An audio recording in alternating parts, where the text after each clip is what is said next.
Il faut toujours faire la différence entre ce que désigne une chose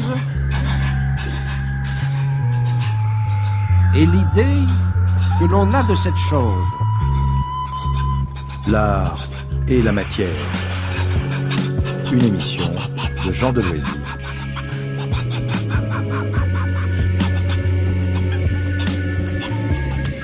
Ils empruntent des chemins qui n'existent pas, ils utilisent des formes et des mots inconnus, ils transforment ce que nous savions du monde, ce sont les artistes. Pour vous raconter ces aventures de l'œil et de l'esprit, j'invite écrivains, historiens, commissaires d'exposition ou simplement passionnés, car l'art est leur matière. Et à l'occasion du centenaire de la mort du grand artiste Egon Schiele, nous allons parler de sa vie, de sa carrière. Il se trouve qu'il a justement au musée Léopold de Vienne jusqu'au 4 novembre prochain une grande exposition et également une autre exposition à la Tate Liverpool, et ceci jusqu'au 23 septembre de cette année. Et pour en parler, j'ai la chance de recevoir aujourd'hui deux grandes personnalités. D'abord un grand artiste et un grand écrivain, Alain Fleischer, bonjour. Bonjour. Alors, on sait que vous êtes auteur d'un grand nombre de livres, un grand cinéaste, un grand artiste. Vous êtes aussi le fondateur et directeur du Fresnoy, donc d'une école d'art. Je ne sais pas si Egon Schiele aurait aimé être élève là-bas, mais qu'est-ce que vous en pensez ? Je l'ignore. En tout cas, il avait voulu fonder une école. Il avait eu le rêve de créer une école, un enseignement nouveau, qui se serait situé dans son atelier, mais il était privé de ce projet par sa mort prématurée.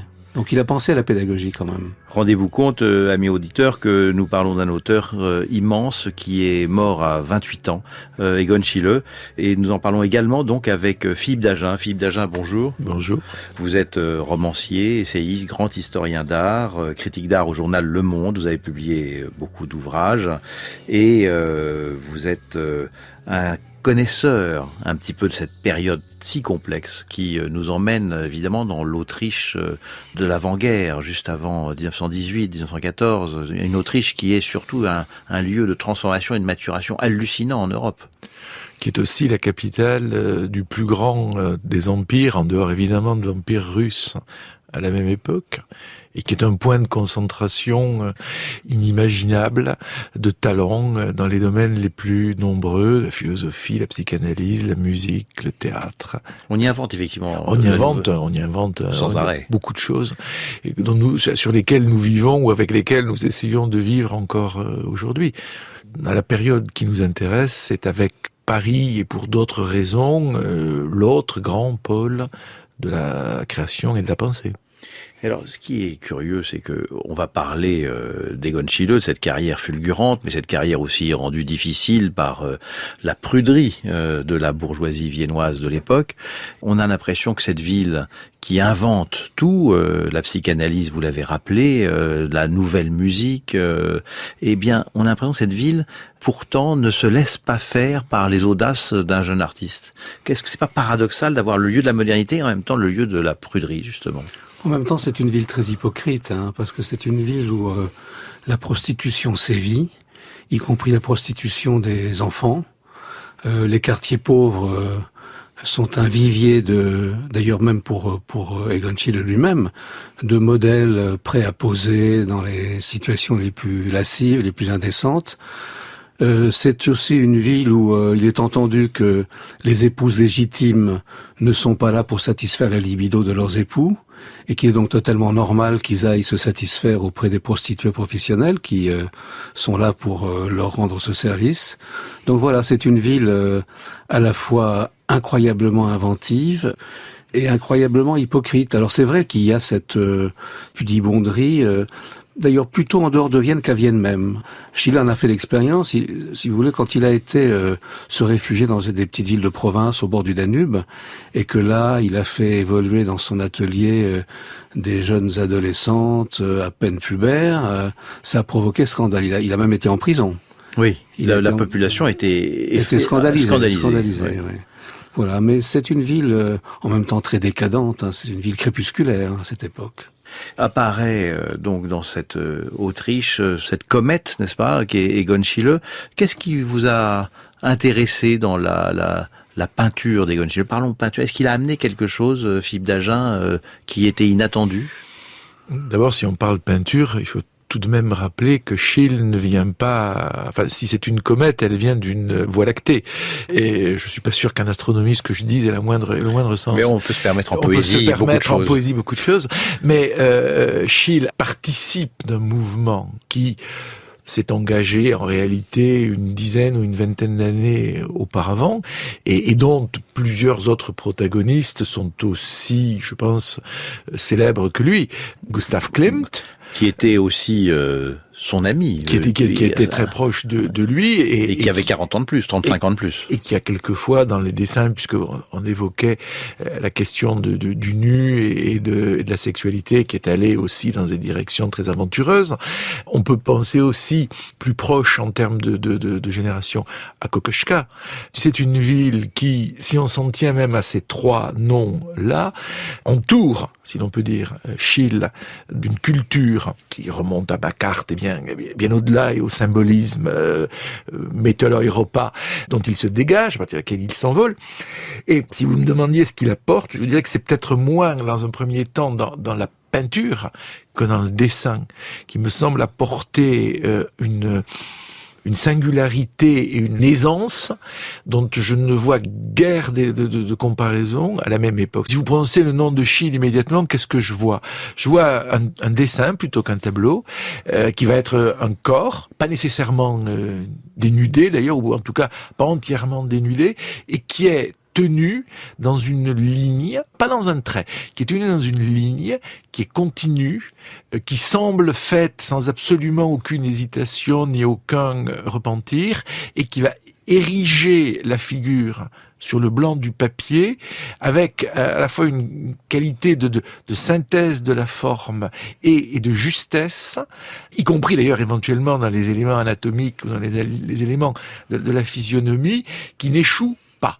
Comme s'il était susceptible sans jamais lever sa pointe du papier, de réaliser cette espèce presque de diagramme d'un corps et de diagramme d'une figure, dans laquelle il pourra éventuellement, ce n'est même pas systématique ensuite, ajouter de la couleur, procéder à des rehauts. Mais c'est surtout cette espèce de radiographie du corps qui me semble ce par quoi il se manifeste d'abord, et de la manière la plus singulière. Pensez que, je ne veux pas les opposer, parce que ça serait évidemment beaucoup trop simple, mais quand vous regardez la peinture de Klimt, les corps de Klimt sont un petit peu enfouis, si l'on peut dire, dans le tissage des éléments du décor, du mobilier, du vêtement, etc. Pensez, même les Klimt les plus connus, le baiser, ou des choses comme ça. Bon, il n'y a pas de corps, en fait, il y a des têtes qui émergent. Et par rapport à cela, Schiele introduit une sorte de nudité essentiel du corps qu'il dégage, je ne sais par quelle capacité personnelle, de toute cette amas de visibles et de visuels qui l'environnent et qui la dissimulent généralement. Alain Fleischer, j'aime beaucoup la description que vient de faire Philippe Dagen, d'un trait qui devient une sorte d'exosquelette d'un corps complètement réarticulé d'une façon excessive, presque dans la crispation hystérique de l'époque un petit peu, non ? Tout à fait, il y a quelque chose d'absolument magique dans ces lignes qu'évoquait Philippe, qui sont d'une justesse absolue, d'une sûreté absolue, c'est-à-dire qu'il n'hésite jamais, il ne se trompe jamais, comme disait Philippe, il n'y a pas de repentir, la ligne est continue, elle représente instantanément ce qu'elle veut montrer, et je vois un équivalent quand même, peut-être, à ce talent de Schiele pour croquer avec une ligne, une physionomie, une anatomie, c'est le Rodin dessinateur. Alors, qui est sur des sujets assez proches d'ailleurs. Très proches, et d'ailleurs dans des conditions très proches, puisqu'on raconte que aussi bien Rodin que Schiele avaient en permanence dans l'atelier des quantités de jeunes modèles, principalement des jeunes filles, il y avait aussi des jeunes garçons, qui étaient là à ne rien faire, à poser, à s'exhiber, à dormir, à se coiffer les cheveux, et qui attendaient que Rodin ou Schiele les saisissent tout d'un coup, leur disent « ne bouge plus, c'est ça que je veux voir ». Et ce qu'il voulait voir, principalement, c'était les attributs sexuels et aussi le corps qui présente cet attribut sexuel.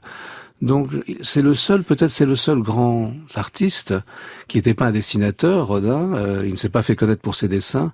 Donc je pense que les œuvres peuvent se comparer à celles de Schiele. Vous acceptez, Philippe, cette comparaison? Oui, je l'accepte d'autant plus que vous avez dit tout à l'heure que Vienne était une ville hypocrite. Vous posiez la question très très intéressante de la présence simultanée de la pudibonderie et de l'effraction que représente le dessin de Schiele. Et je vous aurais dit à ce moment-là, mais je ne suis pas certain que la pudibonderie était moindre dans le Paris, et à plus forte raison, comme l'a fait remarquer Alain tout à l'heure, dans les petites villes de province, en France, qu'en Autriche. De sorte qu'on pourrait presque se demander s'il ne faut pas qu'il y ait les deux, la pudibonderie et la colère qu'elle suscite, pour que ces artistes puissent apparaître. Parce que, en effet, si on ne connaît pas les dessins de Rodin, du vivant de Rodin, ou si on les connaît très peu, c'est tout simplement parce que la France n'est pas un État de les regarder. Il y a un point commun entre les deux, c'est aussi l'aquarelle. Et l'aquarelle, c'est une humidité qui a beaucoup de signification et qui permet un laisser-aller au-delà du trait, justement. Ça permet à la couleur de se déployer au-delà du geste même de l'artiste. Est-ce que c'est important, ça, Alain Fleischer? Je pense qu'il est évident, aussi bien chez Schiele que chez Rodin, et dans les aquarelles des deux, c'est qu'en effet, il y a d'abord le trait, il y a d'abord le contour, et puis il y a la couleur qui vient se poser là où il faut. Elle vient toucher, disons, l'anatomie là où il faut lui donner une couleur, la mettre en avant. Et en fait, c'est toujours au même endroit. On voit que dans les dessins les plus érotiques de Rodin, comme dans ceux de Schiele, il y a toujours une tache de rouge, parfois un rouge assez violent, sur le pubis des jeunes filles ou des jeunes femmes. Et d'ailleurs, la couleur perd son intensité oui, dans la nappe même. Absolument, ouais. Oui, elle se diffuse, elle se dilue. Ce qui est étonnant chez Schiele, c'est que c'est moins le corps que le sexe qui l'intéresse. Pas forcément l'érotisme ni la sexualité, le sexe, c'est-à-dire cette partie du corps. Et d'ailleurs, les corps qu'il représente sont le minimum de chair qu'on peut offrir à un sexe pour que la sexualité ait lieu. Le corps est très raréfié, ils sont très souvent maigres, squelettiques, voire cadavériques, parfois inachevés, c'est-à-dire qu'il y a une sorte d'élégance aussi, il oublie les mains, les pieds, ça n'intéresse plus. Il s'arrête avant de compléter. Ce qui l'a intéressé a été traité comme ça. Est-ce qu'on pourrait pas s'interroger sur autre chose? Est-ce que vous dites seul le sexe l'intéresse comme zone de toucher, toucher du pinceau? Mais ce qui se crée dans votre comparaison, que j'aimerais poursuivre un tout petit peu entre Rodin et Schiele, c'est que chez Rodin, c'est la vie comme ça qui est naissante, en germe dans le corps, alors que chez Schiele, on a l'impression que c'est au contraire une morbidité absolue, que c'est la mort. Est-ce que vous accepteriez cette différence, Philippe Dagen? Je ne sais pas si j'inscrirais Schiele à tout coup du côté de la morbidité. Il me semble qu'il y a des nus ou des portraits de Schiele dans lesquels on sent tout de même quelquefois plus que sentir, un frémissement, on pourrait dire presque un mouvement empathique assez fort. Et puisque vous mettiez l'accent sur l'aquarelle, oui, il y a bien sûr la fluidité, la liquidité, le débordement. Il y a aussi, me semble-t-il, et ça vaut pour Rodin comme pour Schiele, le fait que l'aquarelle est une technique qui est extrêmement légère, qui ne suppose que très peu d'appareils dans l'atelier, qui peut se saisir et se réaliser instantanément, ce que ne peut pas la peinture à l'huile. Je l'introduirais, je veux dire la peinture à l'huile, comme troisième terme. Je ne dirais pas que Rodin ou Schiele travaillent à l'aquarelle contre la peinture à l'huile, ni à plus forte raison contre la tradition du nu pictural qu'ils connaissent tous les deux par cœur. Mais dans le dessin et dans l'aquarelle, il me semble que dans l'atelier, le rapport que l'artiste a au corps et à toutes les parties du corps est un rapport dont la temporalité et dont la durée même est différente de celle que le simple fait. C'est banal, je veux dire, c'est juste un truc matériel. Si vous peignez à l'huile, en tout cas dans cette époque-là, ça ne va évidemment pas aussi vite. Et ça suppose tout un bastringue autour qui devient quand même contraignant. Alain Fleischer, je vous vois opiner du chef. Oui, c'est tout à fait vrai. Il y a quelque chose de l'ordre de la saisie et de l'instantané. ces touches avec ce matériau très léger, presque l'aquarelle, c'est presque immatériel. Hein. J'ai parfois lu des descriptions des séances de travail chez Rodin ou chez Schiele d'ailleurs, c'est ça. Ils sont là avec leur carnet de papier, le crayon et l'aquarelle à portée de la main, et ils sont prêts à saisir l'un et l'autre la posture, ce qu'ils ont envie de voir. Et c'est de l'ordre de la saisie photographique. Comme d'ailleurs dans la première photographie en couleur. Hein. La photographie en couleur, elle se faisait à l'aquarelle. C'est-à-dire qu'on saisit en noir et blanc d'abord, et ça c'est ce qui pourrait être comparé au dessin, et puis on pose des touches de couleur. Mais il y a quelque chose en effet comme disait Philippe, dans la pratique de l'aquarelle, de léger. Ça ne suppose pas un grand appareillage, et ça permet de saisir l'instantané. Visiblement, Egon Schiele se passionne pour le dessin extrêmement tôt. Il va, après avoir insisté auprès de son tuteur, puisqu'il perd son père très tôt, il va réussir à aller à l'école des Beaux-Arts sans grande satisfaction. Et tout de suite, il a l'air d'être pas sous influence, mais avec une culture visuelle assez forte. Qu'est-ce que regarde un artiste de cette période-là? On est en 1900, 1905 presque, 1905 début je du suppose. XXe siècle. Ouais. Je pense, je n'ai pas d'élément de réponse définitif à votre question, mais logiquement, il regarde deux choses. Il regarde les galeries du Kunstmuseum de Vienne, qui ne sont tout de même pas la collection de peinture la plus pauvre d'Europe. Ça, c'est sûr. Euphémisme, dans laquelle il y a des Italiens, dans laquelle il y a des Flamands, dans laquelle il y a un certain genre de peinture italienne de surcroît, plutôt vénitienne ou lombarde, pas ce qu'on appelle les primitifs à l'époque. Il y a de la peinture danubienne. Et quand Alain tout à l'heure parlait du Reuhaut, ça me faisait aussi penser à cette technique très particulière qu'ont certains artistes autour de 1500 pour aller placer un point de gouache blanche ou un point d'encre à un endroit particulier de leur dessin, de leur œuvre sur papier. Et puis par ailleurs, pour en revenir à Schiele, il voit la Sécession. Il peut régulièrement, année après année, voir les expositions de la Sécession, c'est-à-dire, grosso modo, un panorama de tout ce qui se fait de plus, on dirait nous, de plus avant-gardiste, ce qui fait de plus moderne en Europe à ce moment-là. Puisque le principe même de la Sécession, que ce soit à Berlin ou à Vienne, c'est d'introduire des artistes, y compris les artistes français, qui jusque-là ont été tenus, n'ont pas été visibles pour les amateurs de ces capitales. On a l'impression qu'il y a un petit peu de japonisme dans son travail. Il y a Van Gogh aussi qui doit passer. Ce qu'il peut voir à la Sécession, c'est la peinture qui vient de Munich, c'est-à-dire les débuts, alors ce n'est pas encore vraiment le Blaureiter, mais c'est les débuts de cette école, et c'est probablement aussi un certain nombre de peintres, dont un qui a peut-être un rapport avec Schiele, c'est Munch. Parce que qui peint ou qui dessine des corps blancs comme ça, un peu crayeux, avec des formes très étirées, une sorte de face-à-face très brutale, c'est Munch. Et Munch est dans toutes les expositions des sécessions de tous les pays germaniques. Je crois qu'il a déclaré son admiration pour Munch. Il a déclaré aussi pour Van Gogh, évidemment. Et moi, je vois quand même, j'ai l'impression qu'il a bien vu Degas, qu'il a bien vu Toulouse-Lautrec. Tout à fait. Ça, c'est assez évident. Donc, on sent qu'il y a une influence.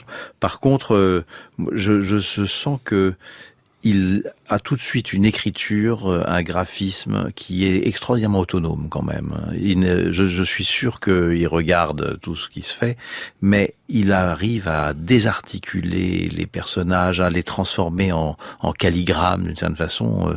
Peu de gens à cette époque-là font la même chose. C'est ce trait, cette ligne dont on parlait tout à l'heure, cette manière de s'engager sur le papier et de ne jamais relâcher prise.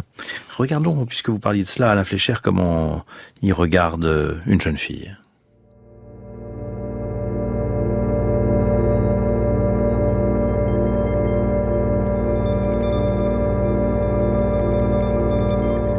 Une pollution de mon amour, oui. J'aimais tout. La jeune fille vint, je trouvais son visage, son inconscient, ses mains d'ouvrière. J'aimais tout en elle, je devais la représenter, parce qu'elle regarde ainsi et m'était proche. Maintenant, elle est partie. Maintenant, je rencontre son corps. Le portrait de la jeune fille à la pâleur morte.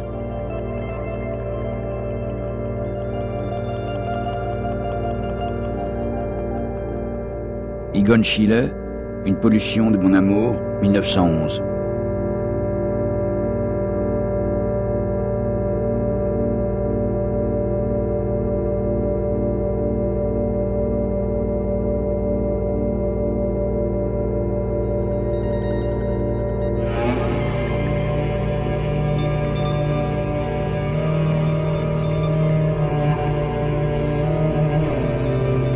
d'Egon Schiele, c'est ce dont nous parlons avec Philippe Dagen et Alain Fleischer dans L'Art et la Matière. Vous êtes donc sur France Culture et nous venons d'entendre un poème d'Egon Schiele, puisqu'il écrivait aussi, bien entendu.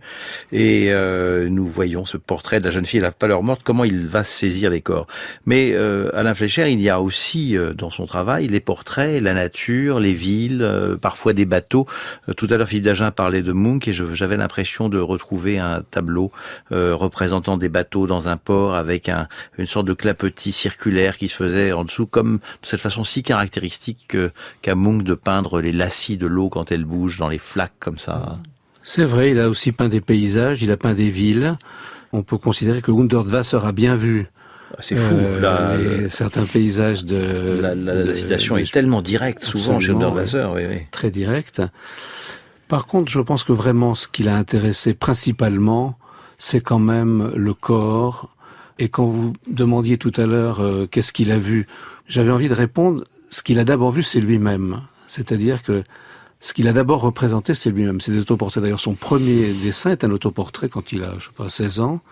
Et ensuite, il n'a cessé de se représenter d'innombrables fois. Et puis de représenter bientôt sa sœur. Oui. Son premier modèle nu, c'est sa sœur. D'ailleurs, au cours d'un épisode qui est absolument hallucinant, où il reconstitue avec sa sœur, qui a 13 ans, il en a 17, le voyage de noces de leurs parents.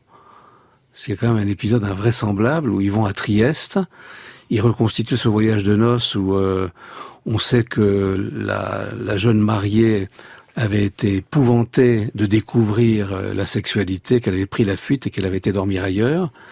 Donc Schiele et sa sœur vont sur les traces de leurs parents dans un hôtel à Trieste pour reconstituer le voyage de noces de leurs parents et pour la faire poser pour la première fois nue.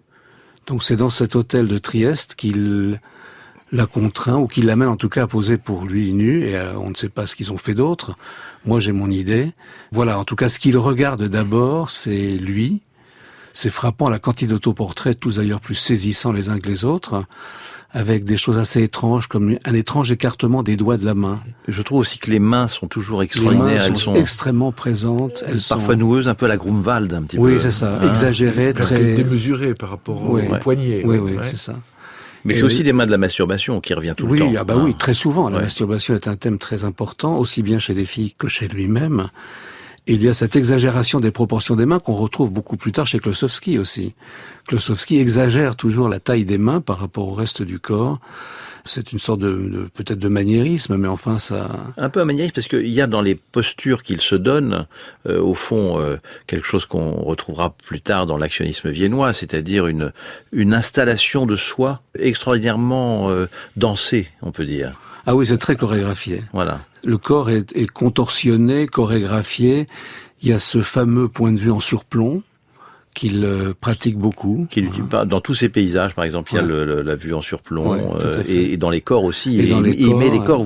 Quand vous parlez de Rodin tout à l'heure, là aussi, la recherche de la position extrême est très très curieuse. Hein. Que ce soit des corps solitaires ou des corps enlacés, quand ce sont des couples de femmes, par exemple, de femmes ou couples d'hommes et de femmes, il y a toujours ce point de vue en surplomb. Et cette chorégraphie des corps et cette imbrication. Vous le ressentez, Philippe Dagen ? Je pense qu'il y a une manière de rendre le corps inconfortable. Les postures semblent toujours ne pas pouvoir durer assez longtemps, être déséquilibré, être sur le point de basculer, ou alors c'est lui-même qui va basculer parce qu'il est trop près et qu'à force de se pencher pour voir, il va perdre l'équilibre. Enfin, et ça, c'est assez curieux parce que ça me fait penser à un autre artiste de la même région, si je puis dire, qui est Klinger, chez lequel il y a toujours ce déséquilibre. Les corps sont au bord de tomber. Max Klinger. Oui, bien sûr, oui. Oui. Peut-être, je vois pas dans le trait, mais dans le tout vacille. Alors, si vous allez par là, dans cette espèce d'incertitude généralisée, je vous répondrai assez volontiers plutôt qu'avec Klinger, avec Kubin, avec Alfred Kubin, avec tous ces dessins de corps qui deviennent un peu insectes, un peu araignées, enfin, ou quelquefois cadavres, et qui est aussi dans cette cette atmosphère qui semble tout de même avoir été assez délétère de la Vienne du début du XXe siècle. Mais c'est vrai que parfois on voit des corps peints par Egon Schiele qui sont regardés comme on regarderait un insecte. Entomologique, un regard entomologique. Oui, mais pas si précis, mais comme si il y avait un mélange de... Oui, mais c'est presque un effet visuel. À partir du moment où vous voyez de haut, j'ose dire presque... de point de vue de la perspective, vous épinglez le corps sur le fond du papier. Donc oui, vous obtenez un effet de planche d'anatomie. Mais avec c'est un insecte. Mais oui, un insecte dangereux. Le dégoût fait partie du regard en fait. Un pas de plus et on sera dans Kafka. Oui, c'est la même famille. C'est la même famille. C'est la même famille. Oui. Écoutons Egon Schiele, Moi, éternel enfant, un poème de 1911.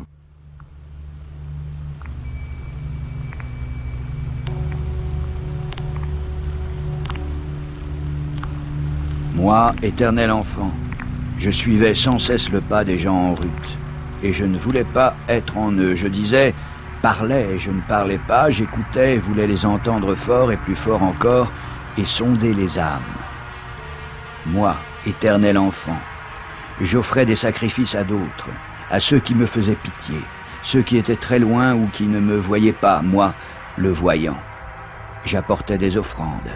J'envoyais des yeux et un souffle frisson vers eux. Je répandais devant eux des chemins surmontables et ne parlais pas. Aussitôt, certains reconnurent la mimique du sondeur des âmes, et ils ne posèrent plus de questions. Moi, éternel enfant, j'ai maudit aussitôt l'argent, et je riais tout en le prenant en pleurant, ce traditionnel, ce grégaire, ce vénal, l'argent-profit. Je voyais l'argent comme du nickel, le nickel comme de l'or, et l'argent et le nickel et tout le reste comme des quantités instables et sans valeur pour moi. Ne me préoccupant pas, et pourtant, je rirais de l'argent-profit tout en pleurant.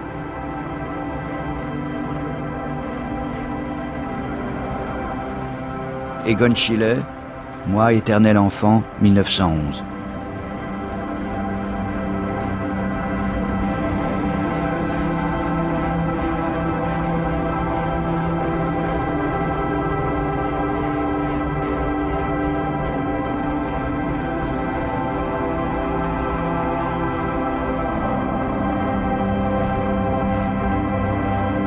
Vous êtes sur France Culture et nous parlons avec Alain Fléchère et Philippe Dagen, évidemment d'Egon Schiele à l'occasion du centenaire de sa mort et des expositions qui lui sont consacrées en ce moment.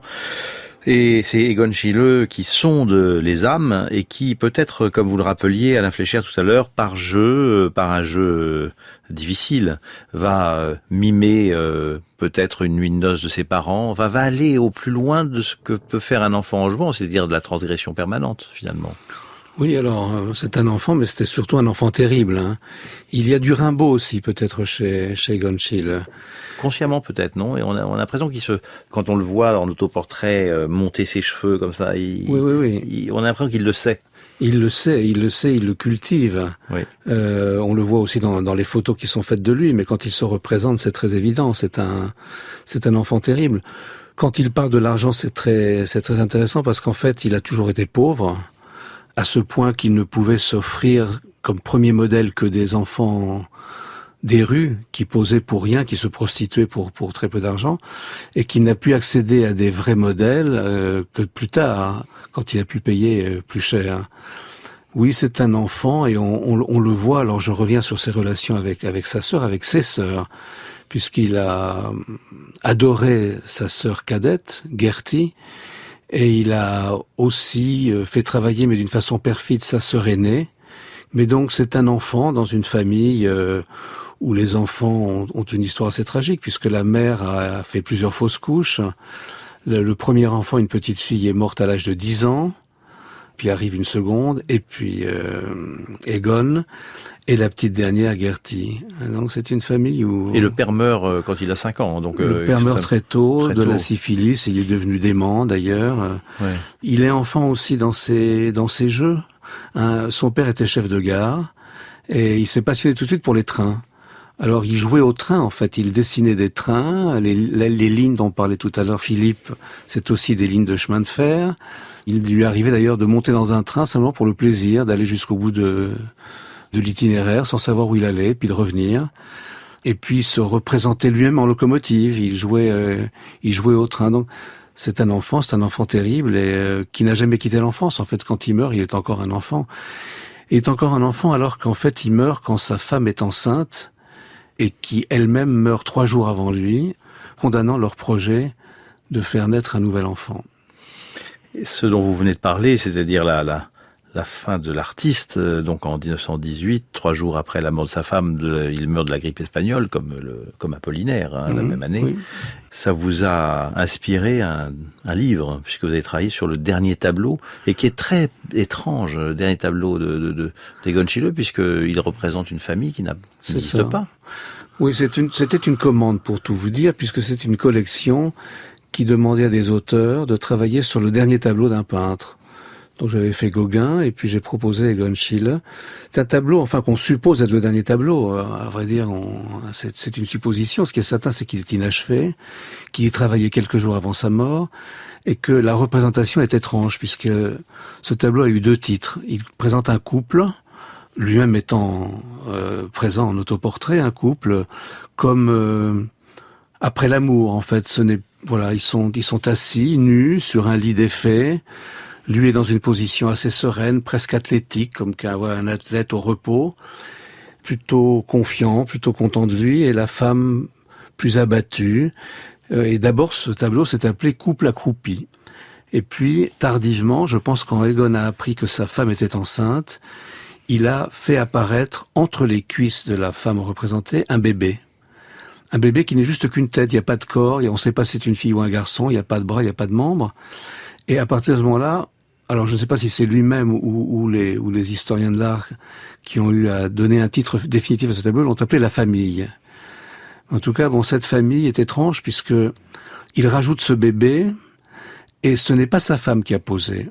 Ah. Non, sa femme était devenue son modèle, il l'a beaucoup représenté, mais pour ce dernier tableau, il ne savait pas que c'est le dernier tableau, évidemment, on ne sait jamais quand c'est la dernière fois. Les premières fois, on les identifie, les dernières fois, elles sont toujours masquées.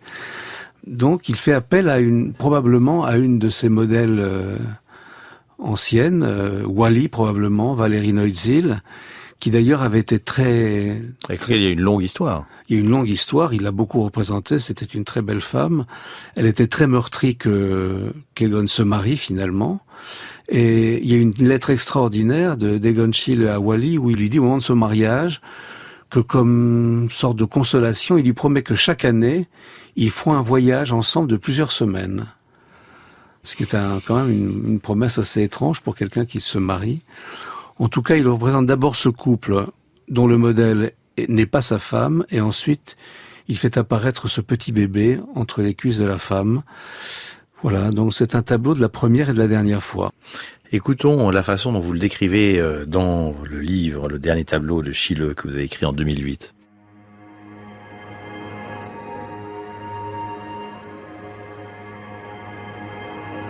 Le corps de la femme est plus clair, d'une teinte plus chaude, presque rose, plus vivante.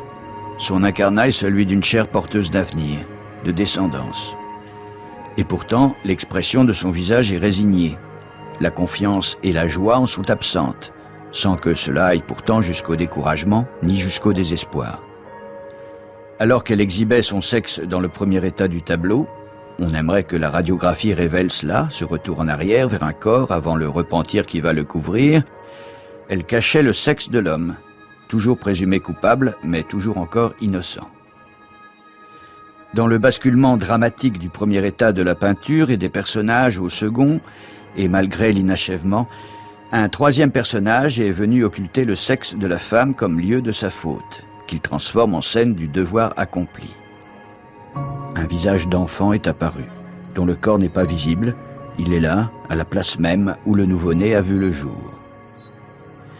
Le sentiment s'impose, paradoxal, devant cette représentation d'un couple nu avec le fruit de sa chair, non d'un espoir de survie pour une humanité qui parviendrait à se perpétuer, mais d'une fin. Achèvement dans l'inachèvement, avec un retour en arrière qu'à toute renaissance des destins. De cet enfant qui vient de naître, fille ou garçon, on ne sait, le couple ne sait que faire. Il sait seulement ce qu'il ne fera plus.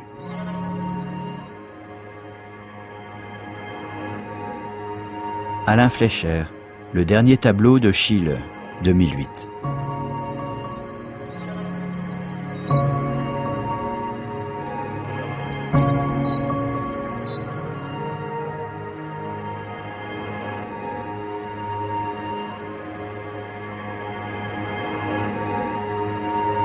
Vous êtes sur France Culture, vous écoutez L'Art et la Matière et nous venons d'entendre un extrait du livre d'Alain Fleischer, Le dernier tableau, puisque nous parlons d'Egon Schiele avec Philippe Dagen et justement Alain Fleischer. Philippe Dagen, il y a quelque chose qui je trouve très paradoxal, c'est que on regarde les tableaux ou les aquarelles de Schiele en se disant qu'il y a quelque chose de très réaliste dans son trait, parce qu'il y a une sorte de vie misérable, de présence misérable des corps, et c'est pas des corps glorieux, et donc on se dit que c'est une vision au fond très réelle de ce que nous sommes dans notre joie ou dans notre déchéance. Et en fait, on vient d'entendre une description d'un tableau qui devient incroyablement symboliste et où tout est fictionnel finalement. La femme n'est pas la femme, ce n'est pas non plus une mère, cette famille n'existe pas. Est-ce qu'on est dans le symbolisme? Toute l'époque est symboliste. Schiele a grandi, est né dans un contexte artistique qui est au moins autant marqué par le symbolisme que par le post-impressionnisme, mettons. Donc cette question de l'enfant, de la mère, de la grossesse non voulue, de l'enfantement subi dans certaines circonstances, dans un milieu qui est un milieu souvent misérable, où se pose également quelquefois la question de l'avortement. Ce sont les conditions, j'allais dire, sociales dans lesquelles vivent dans lesquelles une immense majorité de la population. Et quand Alain tout à l'heure évoquait les banlieues de Vienne, enfin les banlieues ouvrières de Vienne, les taudis, Schiele n'y vit pas, mais enfin c'est quand même l'arrière-plan. Donc entre ce dernier tableau et, pour prendre un exemple, vous avez dans la peinture d'un autre peintre très sensible à la misère et à la prostitution, qui est Picasso. Quand vous regardez les Picasso de 1902-1903, vous avez évidemment peint d'une autre manière des femmes abandonnées, des scènes de prostitution, y compris même d'ailleurs des scènes à la porte de l'hôpital où les maladies vénériennes sont supposées être soignées, et ainsi de suite. Aujourd'hui, on regarde quelquefois comme des icônes de l'érotisme, en faisant un contresens historique manifeste des œuvres qui sont nées dans une situation qui n'était absolument pas celle de l'exaltation d'un érotisme transgressif, mais beaucoup plus celle d'un symbolisme, d'une sexualité perçue comme honteuse, douloureuse, nécessairement fautive et conduisante à plus ou moins court terme à la mort. Donc ça, c'est le symbolisme. Les innombrables représentations de femmes nues enlacées avec des serpents à tête de mort que vous trouvez dans tout le symbolisme autrichien ou allemand de l'époque ne sont pas... Enfin, Klimt a besoin de passer par le symbole, par la tête de mort, par la sphinge, ce que vous voulez. Bon, Schiele n'en a pas besoin. Picasso n'en a pas besoin non plus. Ils arrivent à transformer les corps d'une manière telle que l'on y perçoive cette tragédie sans qu'il soit nécessaire de surcharger de figures de style. Vous avez raison, parce que c'est très frappant ce dépouillement, parce qu'il arrive à ce contenu symbolique. C'est la génération d'avant, en dehors de Klimt, c'est von Stuck, c'est probablement Böcklin qui sont derrière, qui ont des appareillages. Alors là, c'est lourd. Enfin, c'est sublime, mais c'est lourd. Böcklin, c'est encore une autre histoire. C'est une espèce de tragicomédie de la mythologie païenne. C'est très bien, mais il y a un sens de l'humour chez Böcklin dont je ne crois pas qu'on le trouve beaucoup chez Schiele. Non, la comparaison que je hasarde là, c'est avec le Picasso des années de misère du bateau Lavoir. Quand, en effet, les femmes meurent en couche, ou oui, ce qui est le lot commun d'une bonne partie de la population. C'est le Picasso donc de la période bleue et jusqu'à l'exorcisme des Demoiselles d'Avignon. Mais l'exorcisme, quand je vous dis tout à l'heure, Schiele n'a pas besoin de tête de mort, de serpent, de sphinge pour que l'on perçoive cette tragédie, vous direz exactement la même chose de Picasso. Quand Picasso peint les Demoiselles d'Avignon, à l'état premier du tableau, il y a un étudiant en médecine, parce qu'en effet, dans les bordels, régulièrement, les les étudiants en médecine devaient venir faire des visites hygiéniques pour vérifier le degré de maladie ou des corps.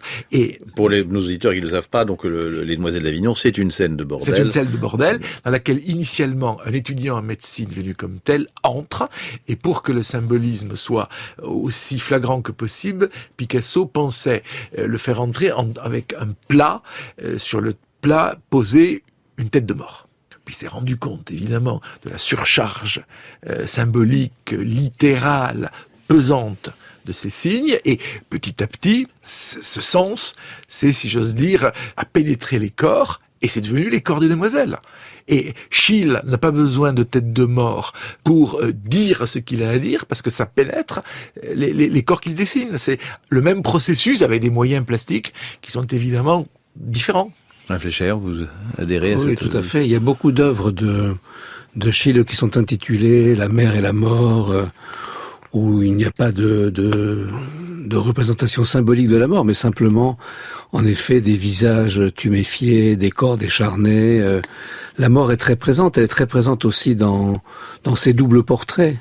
Il fait une série de doubles portraits où il y a lui-même et son double comme spectre. Oui. C'est ce qu'on retrouvera chez Ensor, la squelettisation quasiment du corps, un petit peu. Mais je dois dire aussi que l'utilisation de l'aquarelle, dont on a beaucoup parlé déjà, néanmoins, le passage du rose au vert, la couleur de la décomposition du corps et de la modification des couleurs par la mort, on le sent même dans les portraits de vivants. Ah oui, tout à fait, oui, tout à fait. C'est ce qu'apporte la peinture au dessin, en fait. Le dessin est, comme disait Philippe, d'une grâce absolue, d'une justesse, d'une linéarité parfaite, et arrive la peinture. Arrive la peinture dans le dessin qui donne le plus souvent soit la touche de ce qu'il faut regarder, soit la teinte cadavérique, la décomposition, et tout cet aspect morbide. Aussi bien d'ailleurs sur des corps que sur des visages. Quand les portraits les autoportraits de Schiele sont des visages tuméfiés, enfin, décomposés par la peinture. Est-ce que vous sentez qu'il y a une opposition extrêmement forte de Schiele à ce qu'est son époque, ou à ce qu'est en tout cas la société? J'ai eu l'impression que il avait été terriblement blessé, foudroyé par son séjour en prison, que c'est quelque chose qui l'a choqué et que c'est un homme révolté à ce moment-là. Vous le pensez, Philippe Dagen? Parce que l'incompatibilité s'exerce dans les deux sens. C'est-à-dire que la société est aussi insupportable aux yeux de Schiele qu'il est insupportable aux yeux de la société. Et que on est là dans un rapport d'antagonisme qui est irréparable. C'est curieux que c'est continué en Autriche jusqu'au l'actionnisme viennois, qui vient directement de ce dont on est en train de parler. On exile Günter Bruss, par exemple, parce que ses performances sont pas acceptées. C'est quand même un des rares pays européens très très engagés où il y a ce refus. Autant que je sache, cette violence, d'ailleurs, autant que je sache, ce qu'on trouve d'ailleurs aussi chez Thomas Bernhard, c'est que il y a une part de la société autrichienne catholique qui semble être demeurée sur des positions politiques et morales, le moins que l'on puisse dire, et qu'elles sont conservatrices. Je ne crois pas d'ailleurs que l'Autriche actuelle soit totalement différente, même si elle a été singulièrement amputée par le Congrès de Versailles, qu'elle soit totalement différente de l'Autriche de la défaite. Enfin, c'est quand même le pays qui va donner ensuite Hitler, l'Anschluss, qui passe le concours d'entrée à l'école des Beaux-Arts en même temps que Schiele et qui rate, malheureusement. Incroyable. Oui, c'est la même histoire. Ils auraient pu se croiser. À une année près, ils auraient pu se croiser. Malheureusement, Hitler a échoué. Ça aurait été tellement mieux qu'il réussisse et qu'il soit un mauvais peintre, plutôt que ce qu'il a été. Quelle coïncidence hallucinante. Ils tentent tous les deux d'entrer à cette Académie des Beaux-Arts où Schiele entre brillamment, et ça convainc sa mère et son oncle tuteur de l'accompagner dans cette carrière où apparemment il est assez génial. Mais au même moment, Hitler fait la même tentative et échoue. C'est vraiment un très mauvais artiste, un peintre raté. Insauvable. Oui. Alors, décidément. Schiele va représenter une sorte d'apocalypse et l'autre va la réaliser. Schiele va être un élève qui va vite se lasser de ses professeurs, qui va croiser Klimt, qui va devenir un mentor et avec une admiration réciproque, semble-t-il, puisque Klimt semble avoir admiré Schiele, non Oui. Klimt le soutient, le fait participer à des expositions. Enfin, oui. Donc là, il y a une célébrité, un bien-être qui s'installe, ou pas? Très vite, il devient, un petit enfant prodige. Le bien-être, je ne sais pas, il a quelques collectionneurs. Il était question tout à l'heure d'avortement. Un de ses collectionneurs est un gynécologue qui lui fournit d'ailleurs des modèles et qui arrive à faire avorter donc une des jeunes filles qui a posé pour lui. Alors, je ne pense pas qu'il ait vraiment eu de l'argent, mais il y a un moment où ça va mieux, où il commence à avoir des collectionneurs qui le soutiennent et il fait des expositions. Enfin, il a des commandes puisque on lui demande d'intervenir pour des vitraux laïques et puis cette fameuse affaire qui l'amène en prison avec le scandale qu'il fait dans un village, c'est parce que aussi le village lui a installé une très très grande salle pour qu'il puisse travailler et on attend de lui des chefs-d'œuvre. Tout à fait. Un autre signe de la reconnaissance dont il bénéficie est le fait qu'il est pratiquement dispensé de service militaire. Oui, parce qu'il y avait un service militaire obligatoire pour les Il ne se soustrait pas à ses obligations. D'ailleurs, il ne prétend pas, déserter ou se faire dispenser. Donc, il est affecté, je crois, à un poste militaire. Mais aussitôt, on le dispense, on le met à l'abri, on lui donne des tâches qui lui permettent de continuer à peindre. Donc il va peindre dans une prison, je crois, qu'il est militaire à un moment donné. Il y a des très, très beaux tableaux de prisonniers, il garde des prisonniers russes, si je me souviens bien. Ouais. Mais c'est quand même la guerre. Et pour l'Empire austro-hongrois, c'est le moment de l'effondrement, pensant que la Première Guerre mondiale naît de l'assassinat de membres de la famille impériale de surcroît. Donc on est dans une situation qui, très rapidement, devient catastrophique. Et je crois que on ne s'est pas leurré très longtemps à Vienne sur les capacités de l'armée austro-hongroise à tenir, à faire plus que tenir, dans un conflit qui l'a dépassé largement. Techniquement, je veux dire, même en termes de moyens humains et de moyens militaires. Les artistes ont été... on a des traces de... il y a en particulier de Kokoschka, parce que Kokoschka, lui, n'a pas été, en effet, comme l'a dit Alain, un peu protégé, et Kokoschka a été blessé assez gravement, au point même que sa vie a été mise en danger au tout début du conflit sur le front russe. Mais comme nous, on ne regarde toujours la Première Guerre mondiale que du point de vue français, on oublie qu'il y a eu des carnages ailleurs en Europe que sur la Marne ou en Argonne. Et Kokoschka, il s'en est fallu nous souvenir de très peu qu'il ne soit une des premières victimes artistes de la Première Guerre mondiale. Est-ce que les artistes que vous avez au Fresnoy, par exemple, ou bien est-ce que les artistes regardent encore Egon Schiele ou est-ce que c'est un artiste simplement typique d'une époque? Honnêtement, je ne crois pas que les artistes que nous avons au Fresnoy, les jeunes artistes regardent Egon Schiele. Je ne peux pas être catégorique, mais je pense que le corps, en fait, la représentation du corps a quitté les préoccupations des artistes contemporains depuis longtemps. Vous avez l'impression que après Francis Bacon, par exemple, c'est là que ça s'arrête. C'est là que ça s'arrête. D'ailleurs, je pense que Francis Bacon a une dette envers Egon Schiele. Oui, il y a un moment où ça s'arrête. Quand moi j'ai commencé, disons, à avoir une activité d'artiste, j'avais un grand désir de représenter des corps. J'étais très attiré par le corps féminin, par l'érotisme, mais j'étais ringard dans ce désir-là. Et ça ne se justifiait en fait que dans l'activité photographique. Cette tradition de la relation du peintre ou du sculpteur à son modèle, dans les années 60 ou 70, quand moi j'ai commencé à me manifester, à rencontrer d'autres artistes, c'était totalement exclu pour un artiste. C'était valable pour un photographe ou pour un cinéaste. Les cinéastes, on sait qu'il y a eu des grands cinéastes qui ont eu des relations très importantes avec leurs interprètes, Bergman, Antonioni, bon. Et ça a été vrai aussi pour les photographes, mais pour les artistes plasticiens, ça avait disparu complètement. Voilà, donc je ne pense pas que... C'est très curieux, hein, cette disparition finalement relative probablement, mais néanmoins du corps comme sujet dans la peinture. Surtout d'un corps bataillien comme ça, parce que le corps au fond, le corps dont nous parlons, de Schiele, ceux qui le représentent, sont les mêmes que ceux dont Bataille nous parle. Tout à fait. Ou Bellemare. Ou belle-mère, bien sûr. Ouais. Vous ne prouvez pas, Philippe Dagen? Je dirais pas exactement la même chose que ce que vient de dire Alain.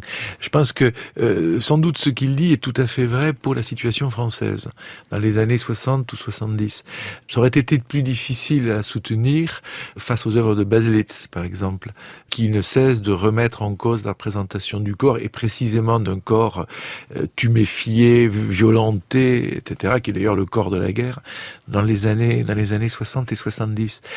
Et je pense qu'il y a un artiste qui, dans l'imaginaire, alors des jeunes artistes, je ne sais pas, mais de nombre de jeunes historiens ou ça, c'est un petit peu substitué à Schiele à partir des années 80-90 et qui tient un petit peu ce rôle aujourd'hui, espèce de martyr de la vérité, si l'on peut dire.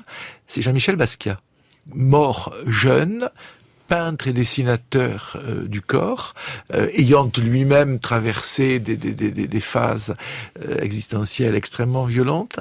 Et en effet, je pense, comme Alain, que les jeunes artistes aujourd'hui ne se tournent probablement pas vers Egon Schiele, ou alors je craindrais qu'ils se perdent, mais je pense que à l'inverse, certains d'entre eux peuvent se tourner, en tout cas, comme dans une espèce de dialogue intellectuel, pas nécessairement de dialogue artistique, vers Basquiat et Haring d'ailleurs, avec ce que tous les deux signifient simultanément de la jeunesse, du rapport au désir, à la sexualité et à la mort. Et de la maladie. Qui, dans les deux cas, est omniprésente, que ce soit Haring ou Basquiat.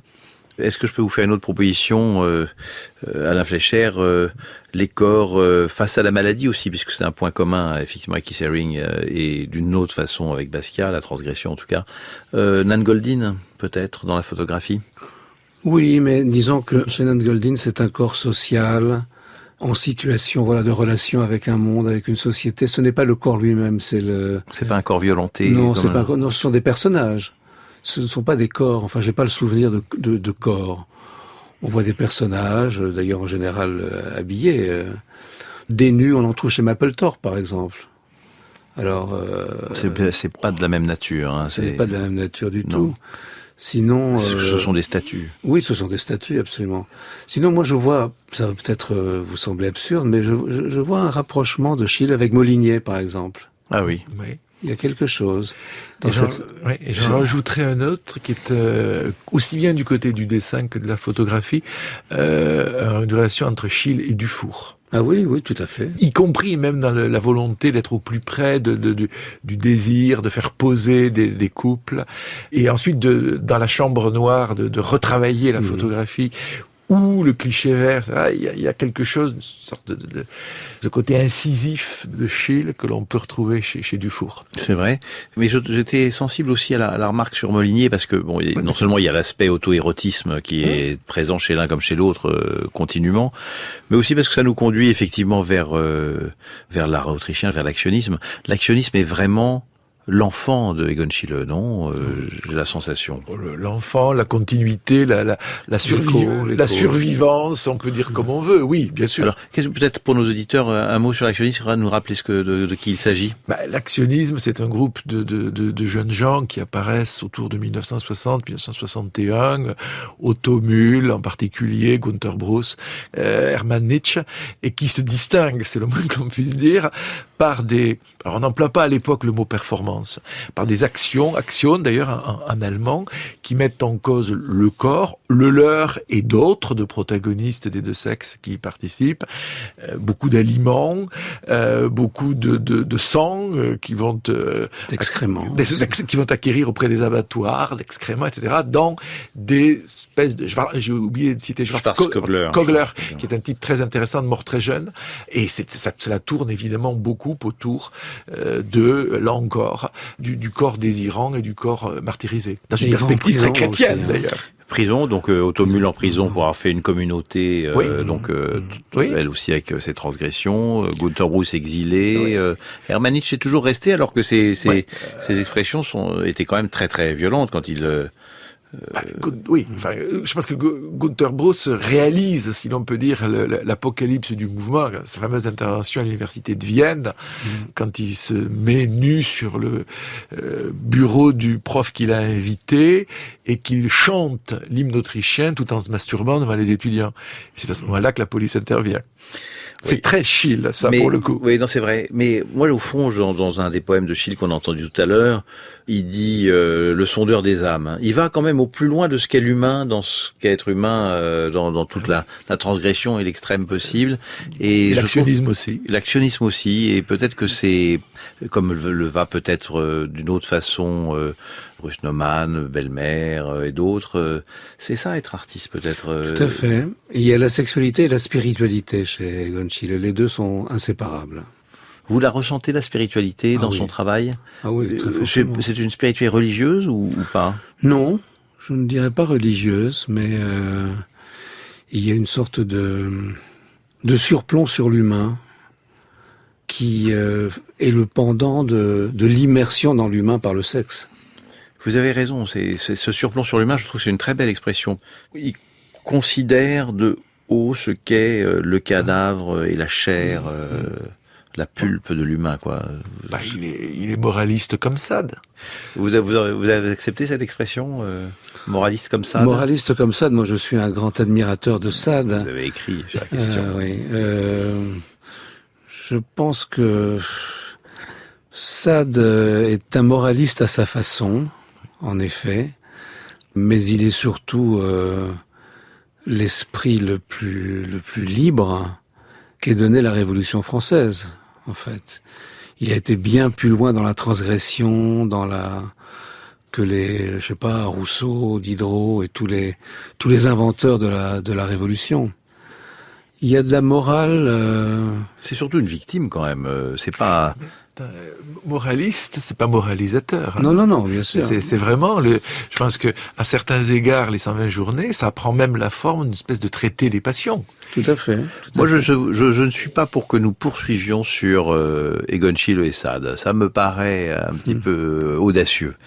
Mais Vous craignez la censure. Je crains la censure, qui s'est beaucoup illustrée sur Egon Schiele, mais et sur Sade. Et sur Sade. Mais surtout, c'est le moment exact où je dois vous remercier pour la beauté et la précision de vos phrases, l'un et l'autre, et vous remercier d'avoir participé à cette émission. Merci Alain Fleischer, merci Philippe Dagen. Merci à vous.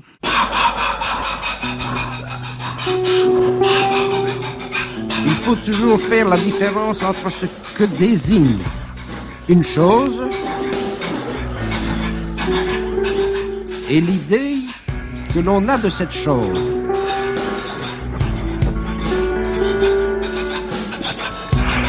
C'était L'art et la matière par Jean Deloisy en partenariat avec Beaux-Arts Magazine.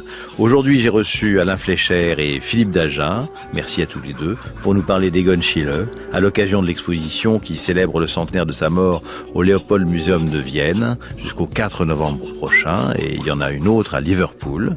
Vous retrouverez toutes les références des musiques et des livres sur le site franceculture.fr. Lecture des textes Dominique Pinon, attaché de production Sylvia Favre, une émission préparée par Sixtine Deté, merci Sixtine. Prise de son Cédric Chatelus et Philippe Mercher, réalisation Anne-Laure Chanel. La semaine prochaine, nous recevrons Emilia Philippot et Émilie Bouvard pour nous parler de Guernica à l'occasion de l'exposition consacrée à cette œuvre et qui se tient au musée Picasso jusqu'au 29 juillet. À 15h30, vous retrouverez Joël Gaillot et sa saison au théâtre. Et dans quelques instants, Personnages en personne de Charles Danzig. Bon après-midi sur France Culture.